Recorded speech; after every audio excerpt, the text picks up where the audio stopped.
L'histoire d'aujourd'hui va évoquer l'histoire d'une femme incroyable, c'est Kulthum, la fille de Ali. Mais avant de débuter, attention, je tiens à préciser quelque chose, je ne suis pas un chiite. Pourquoi je précise ça là comme ça maintenant? Pourquoi préciser ça et pourquoi dire ça là maintenant? Parce que souvent quand on parle de la famille du prophète, des très proches du prophète, on est directement taxé de chiite. Et ça c'est problématique parce qu'ils n'ont pas le monopole de l'amour des Ahlul Bayt. Et pourtant, aimer les Ahlul Bayt, c'est quelque chose d'important, voire d'obligatoire chez nous les sunnites. Et donc, Kulthum bint Ali s'appelle aussi Zainab as-Sughra. Elle est la fille de Fatima, la fille du prophète, et donc Kulthum est la petite fille du prophète alayhi salatu wassalam. Kulthum est née en l'an 6 de l'Hégire, et même si le prophète décède alors qu'elle n'a que 7 ans, elle est tout de même considérée comme une sahabiya. Omar ibn al-Khattab aimait tellement le prophète alayhi salam qu'il voulait avoir un lien supplémentaire avec le prophète, et ce d'autant plus après la mort du messager de Dieu. Alors comment s'unir avec le prophète alors que ce dernier est mort? Il veut avoir un lien de famille supplémentaire avec le prophète, étant donné qu'il était déjà son beau-père. Et ce lien, Omar ibn al-Khattab le trouve en voulant se marier, s'unir avec Kulthum, la petite fille du prophète. Soit clair, attention, on ne parle pas d'une petite fille en âge, on parle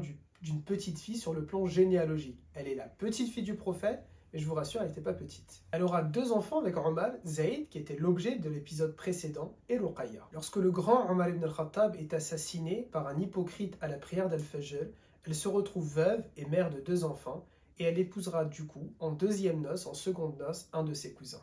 Et oui, chez les compagnons comme chez leurs élèves, le remariage n'est pas un souci. Mais attention à ne pas jouer avec cet argument pour divorcer.